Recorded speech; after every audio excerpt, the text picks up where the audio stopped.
Muy buenas a todos. Hoy estamos pues picando ramón en esta finca que estamos recuperando porque estaba muy mal de poda y demás. Y quiero que veáis el tipo de picado que estamos haciendo, un picado con la rama incluida, de tal manera que pues tenemos varios beneficios. Os lo cuento en este vídeo. Este es el olivar que, como sabéis, llevo aquí trabajando 5 o 6 meses. De poda está fatal y lo estamos pues intentando reconducir, adaptación para paraguas, realzando copas, en fin, historia, ¿vale? Esto ya os lo he comentado en otros vídeos, cómo lo estamos tratando de arreglar, ¿vale?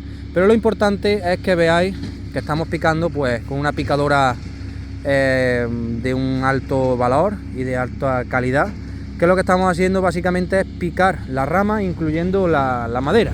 Por ejemplo, os voy a enseñar aquí algunas ramas que hay.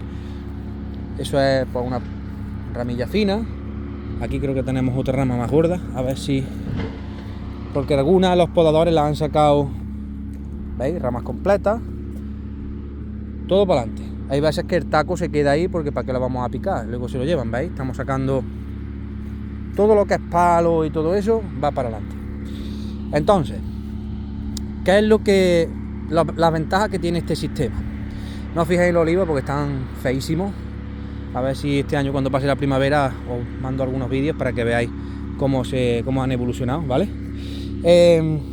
Varias cosas buenas. Lo primero, fijaros donde pilla una rama, el mulching que hace esto en el suelo, ¿vale? Más o menos, para que os hagáis una idea, si quitamos lo que son los costes de trazado, sacar la leña, etcétera, etcétera, lo que es el picado de esta manera sale prácticamente pues algo más barato que sacar la leña y todo eso, es decir, trazarla, picarla, acarrearla, cargarla, y luego teniendo en cuenta que vende la leña. Entonces, con todo eso, más o menos lo que es el picado te sale prácticamente igual, incluso algo más barato, ¿vale? Pero lo importante es que esto, cuando saca la leña, no lo tiene. ¿Y qué es esto? Esto es lignina propia de la madera. Fijaros el nivel de la que astilla queda.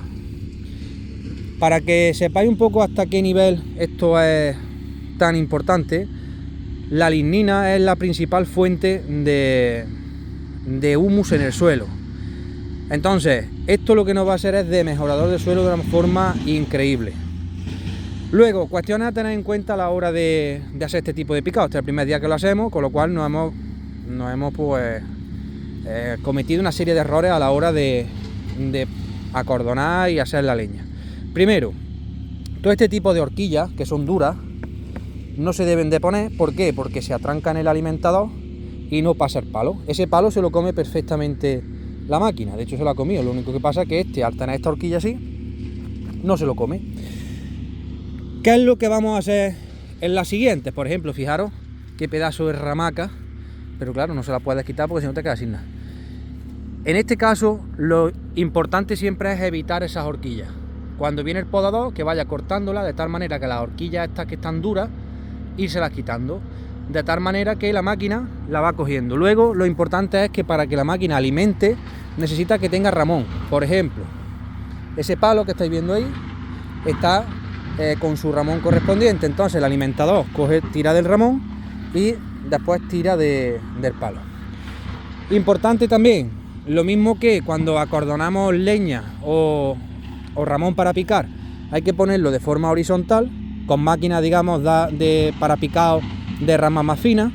Cuando hablamos de este tipo de máquina, tenemos que poner los palos y las ramas alineados en el sentido de donde viene la máquina, de tal manera que cuando llega la máquina aquí, estira del ramón y alimenta el palo, ¿vale? Es un poquito, esas son las diferencias.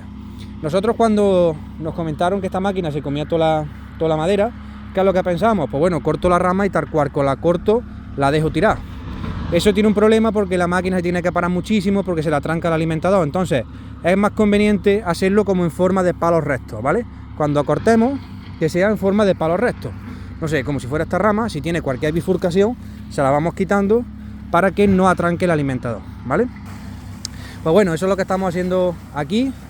Y para que tengáis una referencia, pues cuando tiene una rama sobre otra, más o menos como está en esta zona donde estamos, se está haciendo en torno a 100, 120 olivos por hora. Cuando tienen menos cantidad de palo y está mejor acordonado y no se atranca tanto el alimentador, pues estamos hablando de que se hace en torno a 1000, ayer se hizo en 1600 olivos en 6 horas, ¿vale? Para que lo tengáis un poco en cuenta.